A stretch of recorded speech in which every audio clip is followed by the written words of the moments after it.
تو حدیث نمبر 7 ہے، اس کے کچھ حصے ہو چکے ہیں۔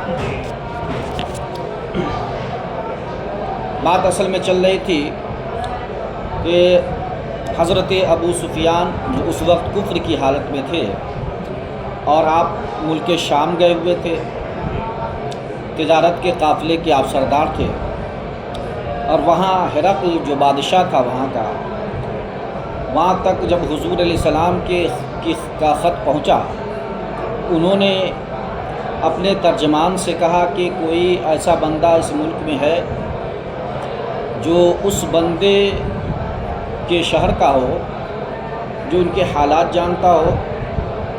تو حضرت ابو سفیان اور ان کے جو تاجر ساتھی تھے ان کو آگے کیا گیا اور ان سے کچھ سوالات انہوں نے کیے۔ سوالات کا ذکر ہو چکا ہے، اب یہاں سے فرماتے ہیں فقال لترجمانہ، فقال للترجمان، تو انہوں نے اپنے ترجمان سے کہا قل لہ،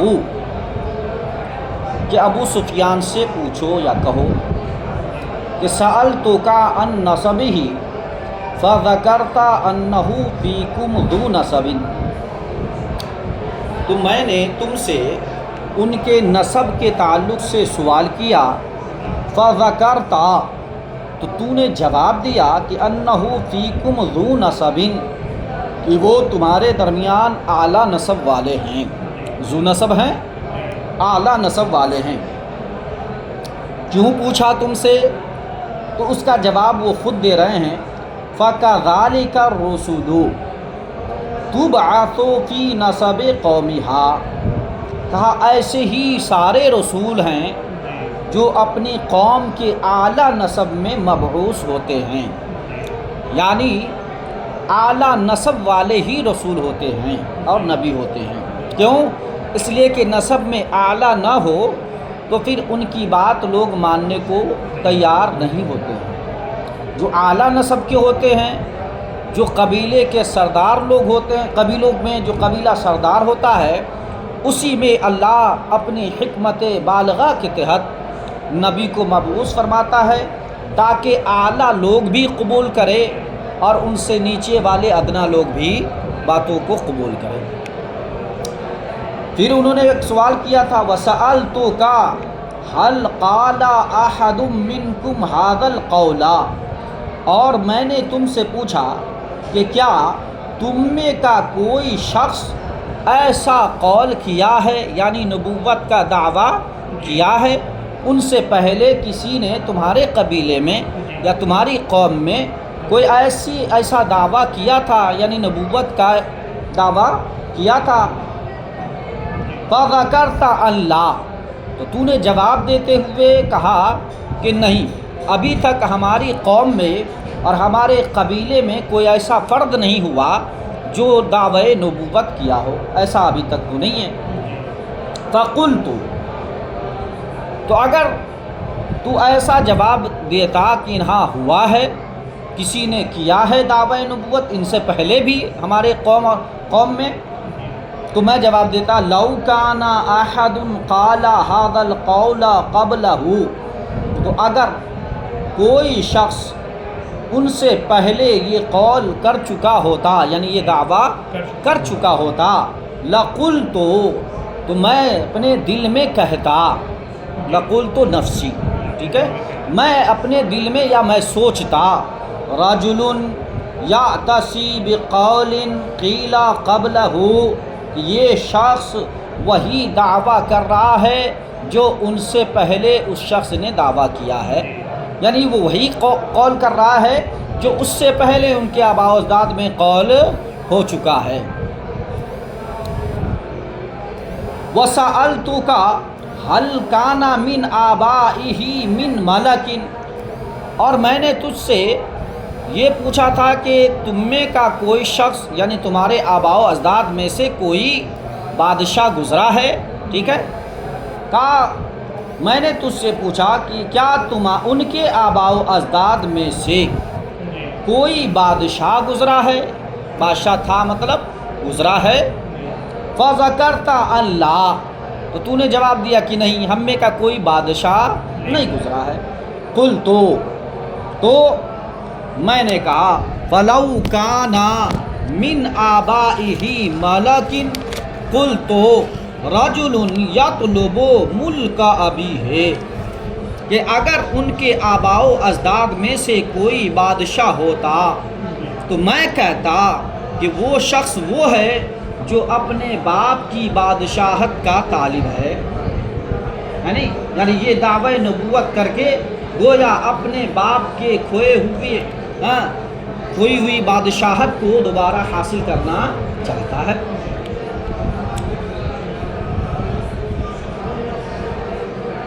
وَسَأَلْتُكَ هَلْ كُنْتُمْ تَتَّهِمُونَهُ بِالْكِذْبِ، اور میں نے تم سے پوچھا کہ کیا تم لوگوں نے انہیں کبھی جھوٹا الزام لگایا ہے، یعنی متہم بالکذب کیا ہے، کبھی یہ دعویٰ کیا ہے کہ یہ بندہ جھوٹ بولتا ہے، یعنی کیا تم لوگوں نے انہیں کبھی جھوٹا کہا ہے قبل ان یقول ما قال، اس دعویٰ کرنے سے پہلے جو انہوں نے ابھی دعویٰ کیا ہے، یعنی وہ بات کہنے سے پہلے جو ابھی وہ کہہ رہے ہیں، تو اس سے پہلے تم لوگوں نے کبھی انہیں جھوٹا کہا ہے؟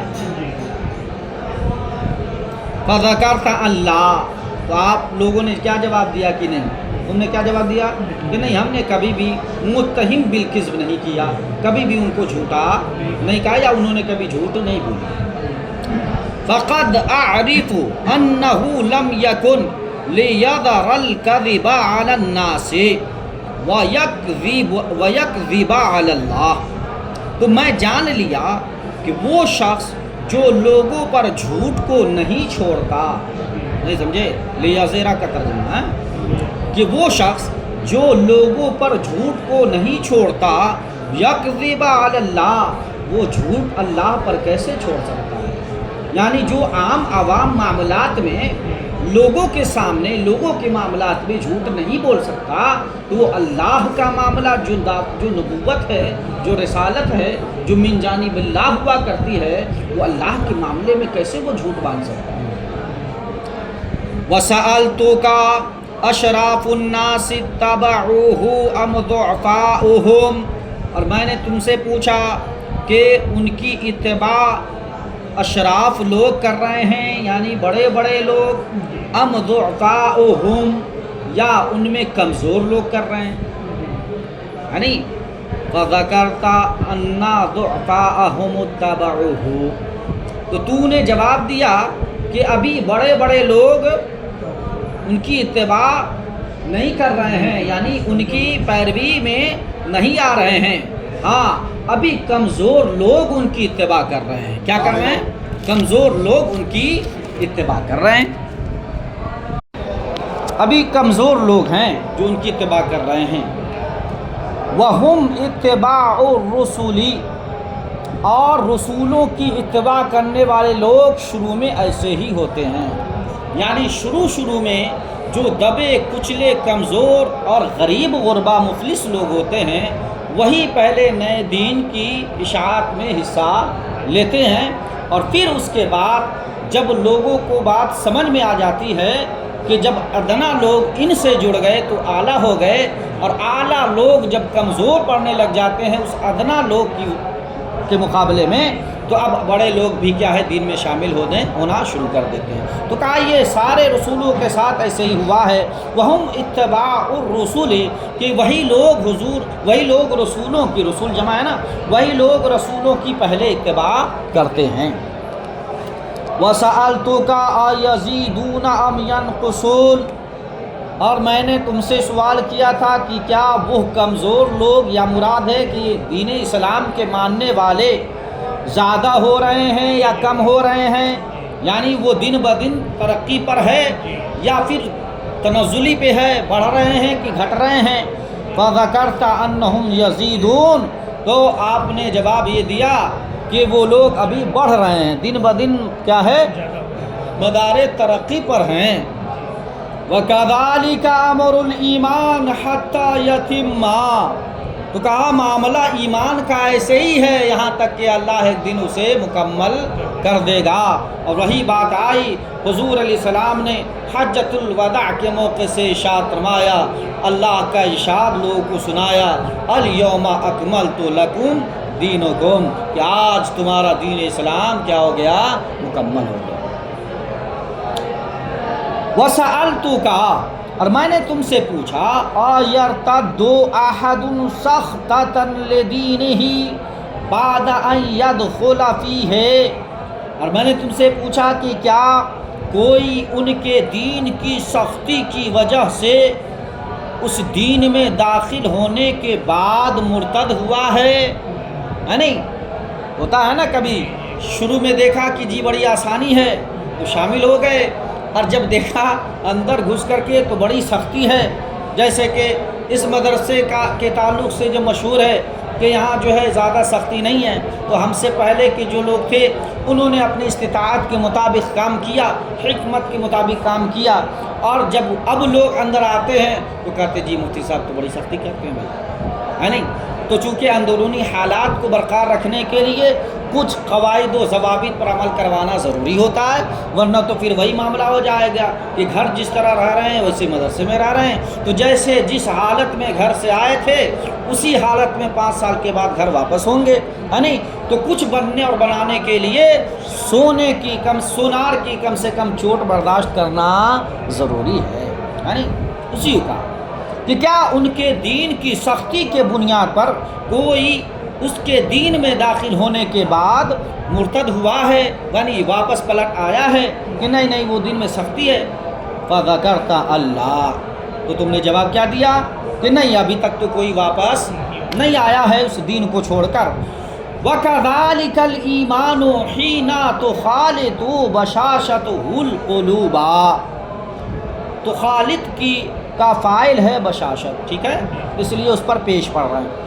کہا ایسے ہی ایمان ہے کہ جب اس کی بشاشت، اس کی تر و تازگی دل میں ڈال دی جاتی ہے یا دل میں پڑ جاتی ہے، یعنی دل میں جب اسلام کی محبت گھر کر جاتی ہے تو اب وہاں سے کوئی پلٹتا نہیں ہے، پلٹنا ناممکن و محال ہو جاتا ہے۔ یہ دین الہی کی تاثیر ہے۔ کس کی تاثیر ہے؟ دین الہی کی تاثیر۔ اور جس دین کو دین الہی نہیں کہتے ہیں اس میں آئے دن لوگ الٹتے پلٹتے رہتے ہیں۔ وَسَأَلْتُكَ هَلْ يَغْدِرُ، اور ایک سوال یہ بھی انہوں نے کیا تھا کہ کیا انہوں نے ابھی تک تم سے غداری کی ہے، خیانت کی ہے، دھوکہ دیا ہے نہیں؟ کہا حل یغدر، تو میں نے جو پوچھا تھا کہ کیا وہ ابھی تک دھوکہ دیے ہیں؟ فذکرت اللہ، تو تم نے جواب کیا دیا کہ نہیں ابھی تک تو دھوکہ نہیں دیے۔ وَكَذَلِكَ الرُّسُلُ لَا تَغْدِرُ، کہا ایسے ہی سارے رسول ہوتے ہیں جو دھوکہ نہیں دیتے، ٹھیک ہے نا؟ رسول تو وفا کو نبھانے کے لیے آئے ہیں، دھوکہ دینے کے لیے نہیں آئے۔ وَسَأَلْتُكَ بِمَا يَأْمُرُكُمْ، اور میں نے تم سے یہ بھی سوال کیا کہ وہ کس چیز کا حکم دیتے ہیں تمہیں؟ فَذَكَرْتَ أَنَّهُ يَأْمُرُكُمْ أَن تَعْبُدَ اللَّهَ وَلَا تُشْرِكُ بِهِ شَيْئًا وَيَنْهَاكُمْ عَنْ عِبَادَةِ الْأَوْثَانِ وَيَأْمُرُكُمْ بِالصَّلَاةِ وَالصِّدْقِ وَالْعَفَافِ، کہا کہ تو نے بیان کیا کہ وہ تمہیں ایک خدا وحدہ لا شریک کی عبادت کا حکم دیتے ہیں، اور وہ یہ بھی حکم دیتے ہیں کہ ان کے ساتھ کچھ بھی ذرہ برابر بھی شرک نہ کرو، اور وہ تمہیں بتوں کی، اوثان وثن کی جمع ہے، یعنی بتوں کی عبادت سے وہ تمہیں روکتے ہیں، اور نماز اور سچائی اور پارسائی، عفاف پارسائی، یعنی پارسائی کا حکم دیتے ہیں، ٹھیک ہے۔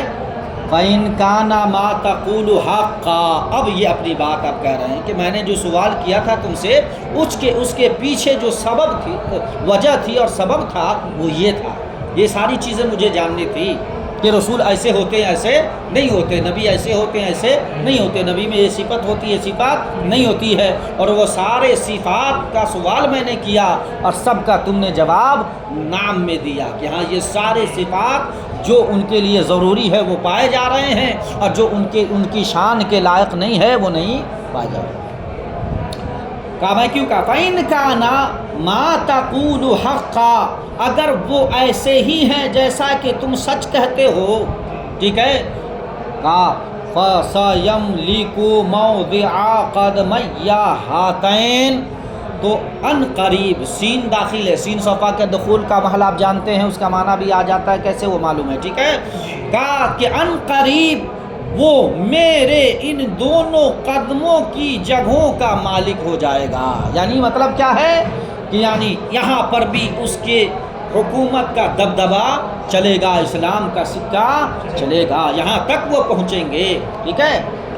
وَقَدْ كُنْتُ أَعْلَمُ أَنَّهُ خَارِجٌ، اور یہ تو میں پہلے ہی سے جان رہا تھا، یقینی طور سے، اعلم، یقینی طور سے میں پہلے سے جان رہا تھا کہ انہ خارج، یہاں پہ خارج مبعوث کے معنی میں، ٹھیک ہے، کہ وہ ان قریب مبعوث ہونے والے ہیں، میں تو یقینی طور سے جانتا ہوں، کیوں؟ اس لیے کہ یہ جو ہرقل ہے یہ توریت کا عالم ہے۔ کس کا عالم ہے؟ توریت و زبور، یعنی سب کتب سابقہ کا عالم ہے۔ تو کتب سابقہ آسمانی میں اللہ نے اپنے نبی کے اوصاف کو ذکر فرمایا ہے، یعنی تو کہا میں تو جانتا ہوں یقینی طور سے کہ آخری نبی آنے والے ہیں، لیکن معاملہ کیا ہوا؟ کہا لم اکن اظن انہ منکم، ہاں لیکن مجھے یہ گمان نہیں تھا کہ وہ تم میں آنے والے ہیں۔ اس میں آنے والے ہیں اتنا تو معلوم تھا کہ وہ آنے والے ہیں، اور ہم لوگ گمان یہ کر کے بیٹھے تھے کہ یا کہ آل یہود میں آئیں گے، نہیں سمجھے، یا عیسائیت میں آئیں گے، لیکن تم میں آئیں گے یہ مجھے معلوم نہیں تھا۔ فلو انی، اس کے باوجود بھی انہوں نے کیا کہا؟ لو انی اعلم انی اخلص الیہ، کہا اگر مجھے یقین ہو جاتا کہ وہ تم میں آ رہے ہیں تو میں ان تک ضرور پہنچتا اخلاص کے ساتھ۔ یہاں پہ اخلصوں کا معنی ہے دل کی اتھا گہرائیوں کے ساتھ آنکھیں اور دل بچھا کر ان کی بارگاہ میں پہنچتا۔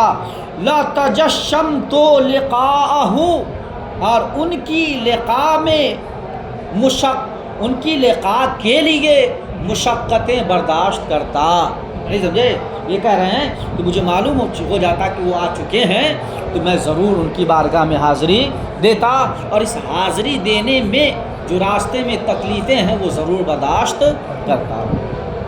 وَلَوْ كُنْتُ عِنْدَهُ لَغَسَلْتُ عَنْ قَدَمَيْهِ، اور اگر میں ان کے پاس ہوتا، ان کی بارگاہ میں اگر میں موجود ہوتا نا، تو لَغَسَلْتُ عَنْ قَدَمَيْهِ، تو ان کے دونوں قدموں کو میں دھوتا، دونوں قدموں کو کیا کرتا؟ دھوتا۔ کیوں؟ اس لیے کہ وہ سچ میں آخری نبی مبعوث ہو گئے ہیں، آخری نبی بن کر مبعوث ہوئے ہیں، تو اس لیے میں دور ہوں تو ان کی بارگاہ میں نہیں پہنچ سکتا۔ اور دوسری چیز کہ اگر میں ان کے پاس ہوتا تو ان کے دونوں نعلین مبارک کو دھو کر اور گلے سے پیتا بھی اور سینے اور چہرے سے بھی لگاتا۔ یہی حال موجود رہنے والے صحابہ کا بھی تھا۔ اب کیا تھا کہ اب یہاں سے بتا رہے ہیں کہ حضور علیہ السلام جو خط لکھا تھا اس خط کا عنوان کیا تھا، کیسے حضور نے خط لکھا تھا؟ ثم دعا بکتاب رسول اللہ صلی اللہ علیہ وسلم الذی بعث به دحیۃ الی عظیم بصرا فدفعہ الی ہرقل۔ تو اس دعا کا فاعل کون ہے؟ ہرقل۔ کون ہے؟ ہرقل، وہ جو بادشاہ ہے۔ کہا دعا بکتاب رسول اللہ، کہا انہوں نے حضور کے خط کو منگوایا۔ دعا بے کا ترجمہ ہوتا ہے منگوانا، ٹھیک ہے، تو انہوں نے رسول اللہ کے خط کو منگوایا۔ اب تھوڑی سی تفسیر کر رہے ہیں کہ وہ خط کون سا تھا۔ کہا الذی بعث بہ دحیۃ، یہ وہی خط تھا جسے حضرت دحیہ لے کر گئے تھے۔ دحیہ فاعل ہے، ٹھیک ہے، بعث، اور بعد جب آ جائے تو لے جانے کے معنی میں، ٹھیک ہے، تو کہا یہ وہی خط ہے جسے حضرت دحیہ کلبی لے کر گئے تھے، کہاں؟ ہرقل بادشاہ کے پاس۔ تو وہی خط پھر منگوایا، الی عظیم بصرا، یعنی اس عظیم بصرہ کے بادشاہ کے نزدیک، اسی ہرقل بادشاہ کے نزدیک جو لے کے گئے تھے۔ فدفعہ الی ہرقل، وہ خط ہرقل کے ہاتھ میں دیا گیا۔ فقرأہ، تو اس نے یہ خط پڑھا تھا۔ فإذا فیہ، اس خط کا عنوان یہ تھا کیا؟ بسم اللہ الرحمن الرحیم۔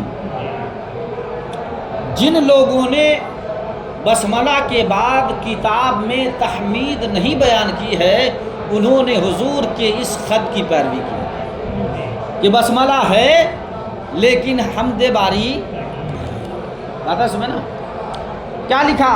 اللہ کے نام سے شروع جو نہایت ہی مہربان اور رحم کرنے والا ہے۔ من محمد عبداللہ، یہ محمد بن عبداللہ کی طرف سے ہے، ورسولہ، اور ان کے رسول کی طرف سے ہے۔ کس کی طرف؟ الی ہرقل عظیم روم کے عظیم بادشاہ ہرقل کی طرف، ہے نہیں؟ یہ عنوان تھا۔ سلام علی من اتبع الہدی، سلامتی ہو اس ذات پر یا ان لوگوں پر جو ہدایت کی اتباع کرتے ہیں، یعنی جو ہدایت چاہنے والے لوگ ہیں ان پر سلامتی ہو، ہے نہیں؟ چونکہ ہرقل کیا ہے؟ ابھی کفر کی حالت میں ہے، اور جب کفر کی حالت میں ہے تو کافروں پہ سلامتی جائز نہیں ہے، تو حضور علیہ السلام نے عمومی طور سے سلام بھیج دیا تاکہ وہ بھی خوش ہو جائے اور اپنا کام بھی چل جائے۔ تو فرمایا سلام علی من اتبع الہدی، سلامتی اس پر ہو جو ہدایت کا چاہنے والا ہے، ہدایت کی اتباع کرنے والا ہے۔ ہرقل تم پر بھی سلامتی ہوگی، شرط یہ ہے کہ تو ہدایت چلیے۔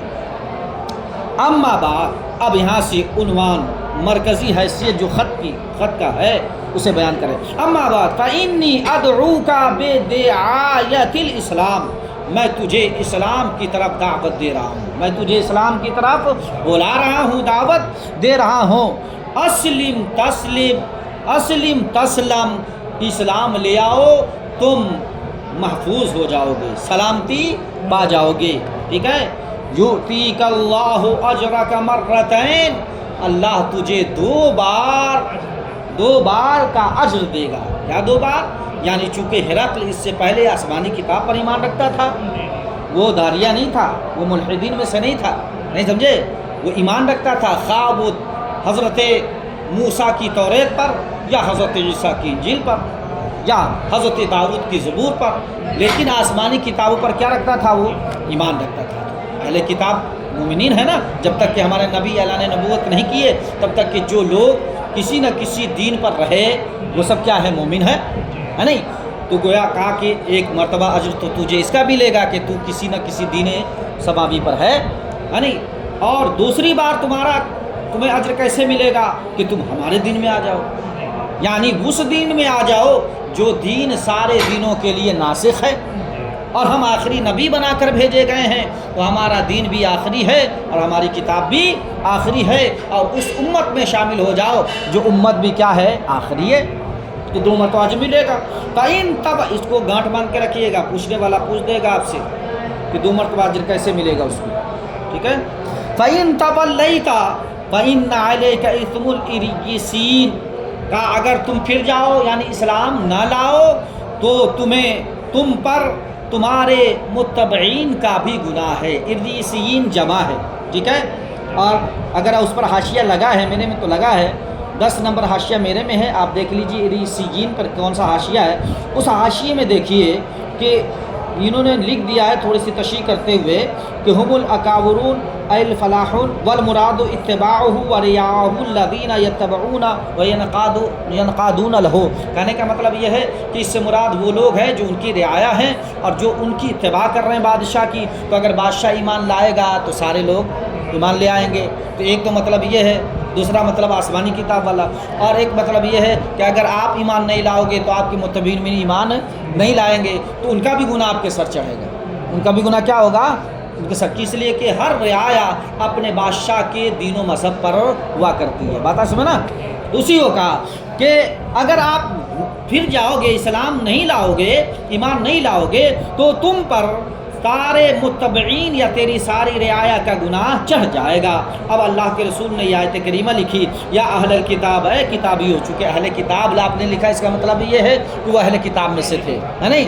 اہل کتاب تعالوا الی کلمۃ سواء بیننا و بینکم، کہ آؤ اس کلمے کی طرف جو ہمارے تمہارے درمیان کیا ہے، برابر ہے۔